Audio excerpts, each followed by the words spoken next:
काम जो इन नवकक्षों हुआ बाकी है उसे मुझे नगर से पूरा करने के हेतु कुछ समय दे, ताकि इसका लोकार्पण एवं इसका तमाम हिसाब मैं पूर्ण कर समाज के सामने प्रस्तुत कर सकूं।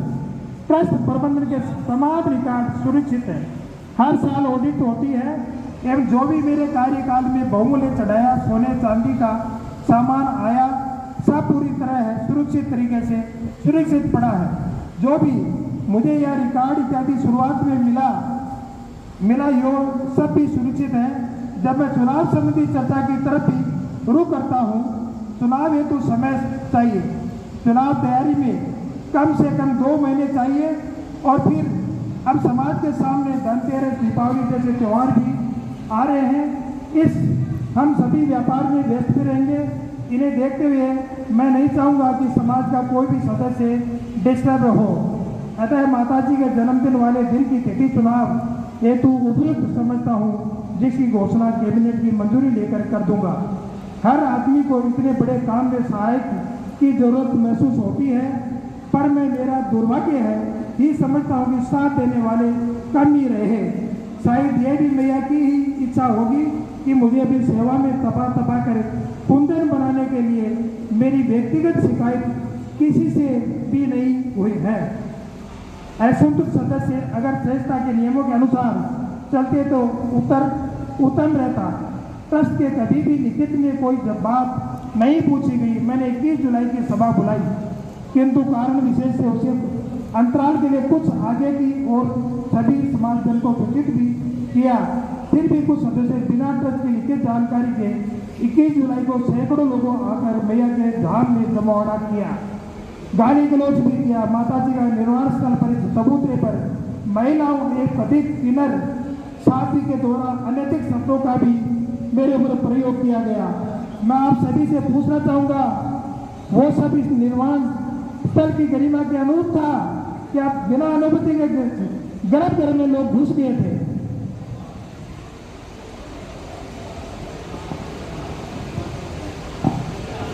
इल्जाम भी बहुत लगाए गए, पर उनके ये कृत्य उचित था क्या?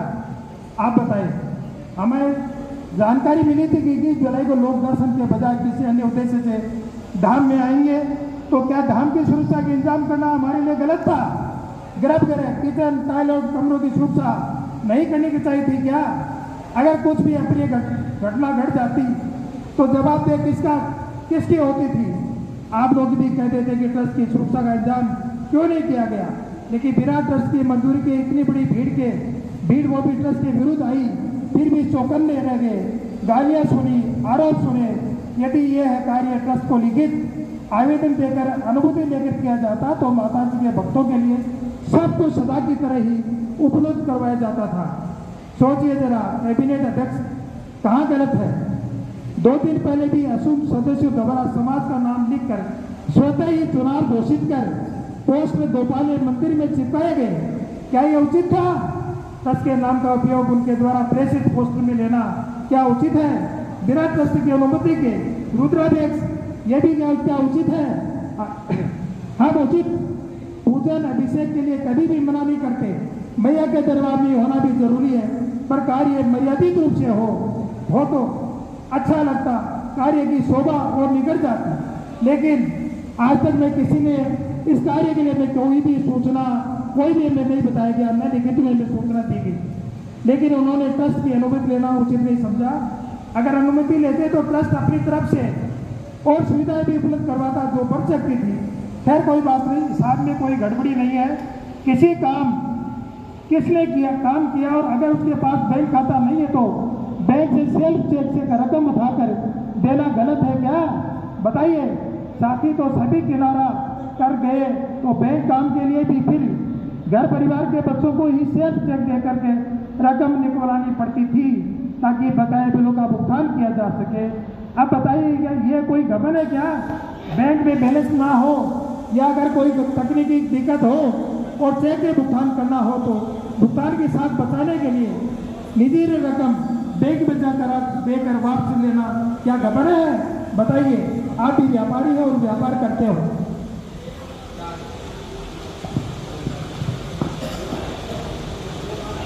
सब कुछ पारदर्शिता है, हिसाब किताब आप देख सोचिए। ऐसे ही किसी को भी सोशल मीडिया मान पर क्या ट्रस्ट के कीमती दस्तावेज, रिपोर्ट, खाते, बैंक अकाउंट सोशल मीडिया पर डालने होते हैं क्या?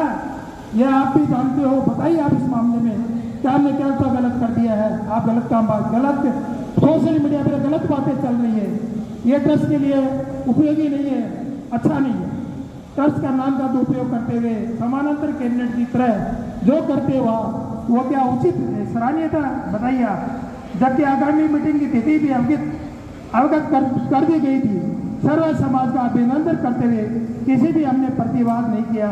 यही सोच लिया कि जो गलत है, चाहे मैं हूँ या सामने वाला, मैया देखेगी बस मैंने मेरी पूरी लगन और श्रद्धा से माता जी ने सदस्यों ने कार्य दिया, वो मन से पूरा करने का प्रयास किया। यह भी सच है कि सबकी मन इच्छा पूरे इंसान के पूरा करना बस में नहीं, कार्य करने के लिए अपने अनुभव और कार्यशाली होती है। मैं शायद किसी की अनैतिक चाह पूरी नहीं कर सका, कोई बात नहीं। कभी कभी कड़ाई से भी काम देना पड़ता है। अनुशासन बनाए रखने के लिए मुझे जिंदगी भर अध्यक्ष बने रहने की कामना भी नहीं है। जिनका साथ लिया उस वर्ष के संचालन में कुछ साथ छोड़कर ये आप भी छोड़ गए, वो आप ही जानते हैं। कोई बात नहीं, मैया सब कुछ देख रही है, सबको सच्चाई मैया जानती है। मैं किसी को भी शिकायत मैया जिसे नहीं करूँगा, ये शक्ति की है, ये शक्ति भी है। मुझे माँ ही देती है कि ऐसा तो कार्य पूर्ण करूं, बेवजह गालियां खाऊं, बिना बात के आरोप सहूं। कोटड़ी माता को भी अपना गुरु मानते हैं और हर कार्यक्रम में इसको अपना पूरा सम्मान देते हैं। उस दिन राम कुमार जी के द्वारा जो व्यवस्था समाज को की गई, मैं उसमें एक बार रोशनी डालना चाहता हूं। डालने की इच्छा नहीं थी, लेकिन स्वयं राम कुमार जी ने सोच बदल में भी कहा है कि असामाजिक तत्व उस दिन आए समाज की इस बिल्डिंग को, समाज के मंदिर को नुकसान पहुंचाने के लिए।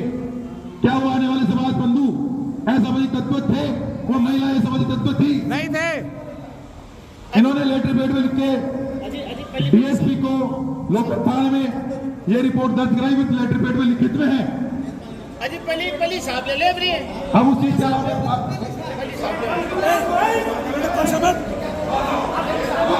कैसे आए यार?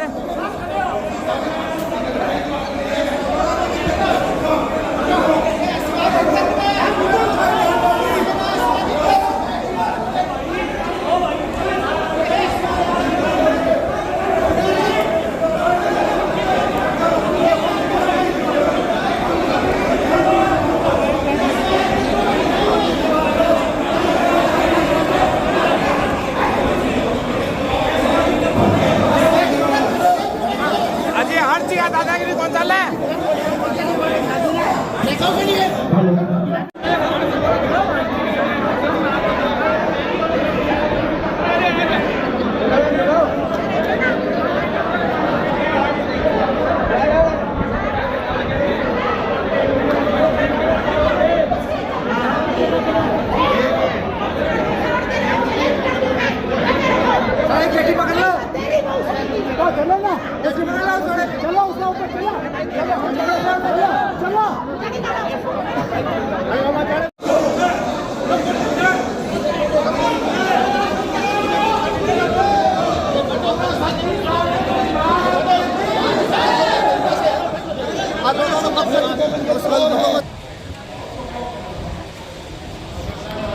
लगे हुए हैं, उनसे हमारी रिक्वेस्ट है कि ऑडियो को नहीं बनाए तो अच्छा रहेगा।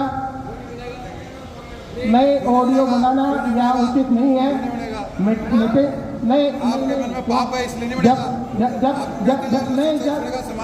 नहीं, जब आप लोगों को बोलने का मौका दिया जाएगा उस समय आप अपनी बात उठाएं।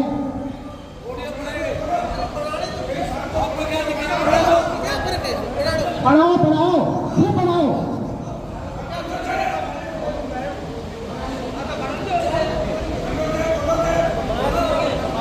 हम पर चोर थोड़ी बैठ रहे हैं। बनाओ ना वीडियो, घाट से बनाओ वीडियो।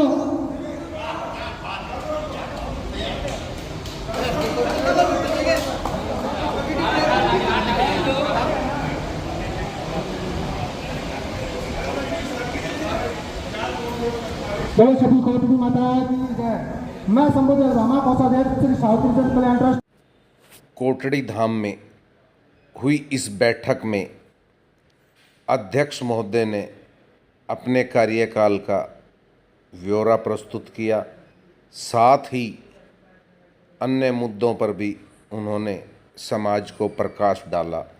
इसके साथ साथ समाज के गणमान्य बंधुओं ने कोटड़ी धाम से जुड़े दस्तावेज तथा आवागमन का हिसाब मांगा, जिसे लेकर हल्की सी तुनक मुनक भी यहाँ नज़र आई समाज बंधुओं के बीच तथा पदाधिकारियों के बीच। 4 अगस्त को ही मंदिर प्रांगण में रुद्र अभिषेक का आयोजन किया गया और उसमें समाज बंधुओं ने बढ़ चढ़कर भाग लिया तथा यहाँ बना हुआ प्रसाद भी सभी ने ग्रहण किया। अब देखने वाली बात यह है कि 4 अगस्त बीत चुकी है, अब क्या यह मामला शांत होता नज़र आएगा या इसी तरह सुर्खियों में चलता रहेगा। आगामी जो भादो मेला कोटड़ी धाम में भरवाया जाएगा, उसके लिए महामाई सावित्री माई के पुत्र चांदमल को मेला अध्यक्ष नियुक्त किया गया है।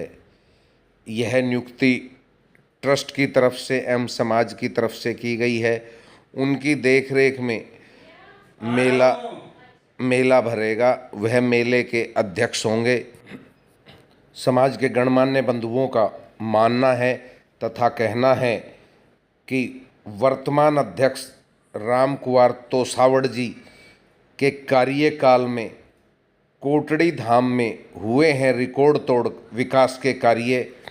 बहुमंजिला इमारतें बनी हैं और कोटड़ी धाम ने तरक्की का मुकाम छुआ है।